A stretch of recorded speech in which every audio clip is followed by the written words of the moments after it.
Hi, and thanks for joining me for this Basics of Web Design course. Before we really get into it, let's talk a little bit about what exactly we're doing. So web design is more than just building a website. Part of it has to do with understanding and using the code, but part of it also has to do with looking at design elements and how to use them in a way that is effective, as well as in a way that is accessible for your viewers. So we're going to talk a little bit about that as we go along too. Web design started with HTML back in the early 90s, and that's where we're going to start too. And I mean that sort of literally. Web design today uses multiple languages.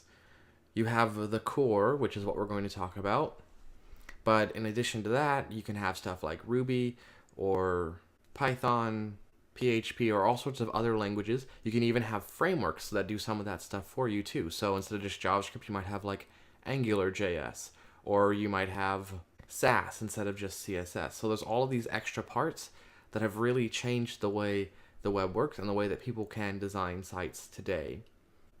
However, at the core of it, there were just three. And actually, if you go all the way back to the beginning, there was just HTML.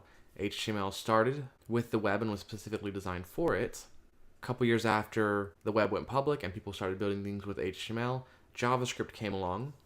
Unlike HTML, JavaScript is a programming language. So HTML is a markup language. You can still code with it, but you can't do some of the stuff that JavaScript can. You can't do math. You can't have variables.